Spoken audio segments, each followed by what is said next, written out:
மதுக்கடைகளை மூடுவது குறித்து தமிழ்நாடு அரசிடம் சரியான திட்டம் இருக்கிறதா என தெரியவில்லை என கூறியுள்ள பாஜக மூத்த தலைவர் தமிழிசை, மாற்றுத்திறனாளி பெண் ஒருவர் கூட்டு பாலியல் வன்கொடுமை செய்யப்பட்டுள்ள நிலையில் சிங்கப்பெண் படை தீவிரமாக செயல்படவில்லையா என வினா எழுப்பியுள்ளார்.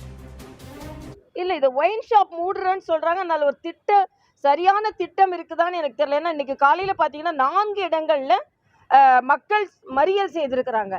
அப்போ நீங்க எந்தெந்த கடைகள் எப்பப்போ மூடப்படும், அதுக்கான கணக்கெடுப்பு நடத்திட்டீங்களா? 717 கடன் சொன்னீங்களே, அதற்கான கணக்கெடுத்துட்டீங்களா என்பதையெல்லாம் முழுவதுமாக மக்களுக்கு தெரியப்படுத்தணும். மக்கள் எந்த கடன் தெரியாம ஆர்ப்பாட்டம் செய்து கொண்டிருக்கிறார்கள். அதே மாதிரி 10 ரூபா, அதுக்கு இன்னும் ஒரு தீர்வு வரல. இருக்கா 10 ரூபா இல்லையா பாட்டிலுக்கு அப்படின்ற தீர்வு இன்னும் வரல. ஆனால் பாட்டிலுக்கு 10 ரூபா வாங்கலைன்னா எங்களுக்குள்ளே இன்னும் மேலே எங்களுக்கான உதவிகளை நீங்கள் விரிவுபடுத்த வேண்டும் என்று டாஸ்மாக் ஊழியர்கள் போராட்டம் செய்கிறார்கள்.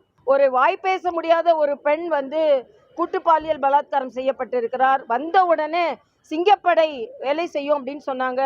அது ஏன் செயல்முறைப்படுத்தப்படலையான்னு ரொம்ப வருத்தமாக இருக்குது. அதே மாதிரி இன்னைக்கு சில டெண்டர்கள் உடனே ஆரம்பிக்கப்பட்டு மூடப்பட்டிருக்கிறது அப்படின்ற சில தகவல்கள்லாம் வருது. அதெல்லாம் நாங்கள் மாற்றத்தை கொண்டு வருவோம் என்று சொன்ன அரசாங்கம் அந்த மாற்றத்தை கொண்டு வருவதற்கான முயற்சியை உண்மையிலேயே மேற்கொள்ள வேண்டும் என்பது எனது கருத்து.